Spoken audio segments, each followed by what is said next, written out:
ही आपली टाकर देऊन तिथून पावता पाचता घेतला आणि दोन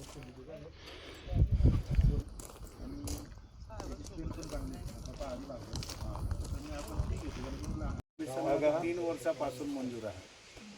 यांचं म्हणणं विरोध होता. आता हे लोक समोर आहे, यांचं म्हणणं कोणाचेच विरोध नाही होता, कामच केलं नाही. नाही काय झालं यांनी ना पहिले ते करायला पाहिजे ना. 4 वर्ष होऊन गेले तोपर्यंत विरोध होता. गुरुपाडापर्यंत शेवटपर्यंत पाणी दिलं नाही पण 5 तुमची योजना येऊन तर 6 वर्ष 5 मोठे 5-6 कोटी काढून घेतले आहे.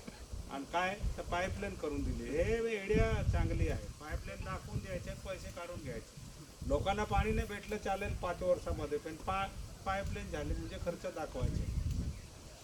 तर पहिले तर अधिकाऱ्यांवर कारवाई करायला पाहिजे. पाईपलाईनवर कसं काय खर्च करता? चला आता कधीपर्यंत होणार तुमचं काम? 3 महिन्यात करून देतो बोलले. नाही तुम्ही वाटच केली नाही ना.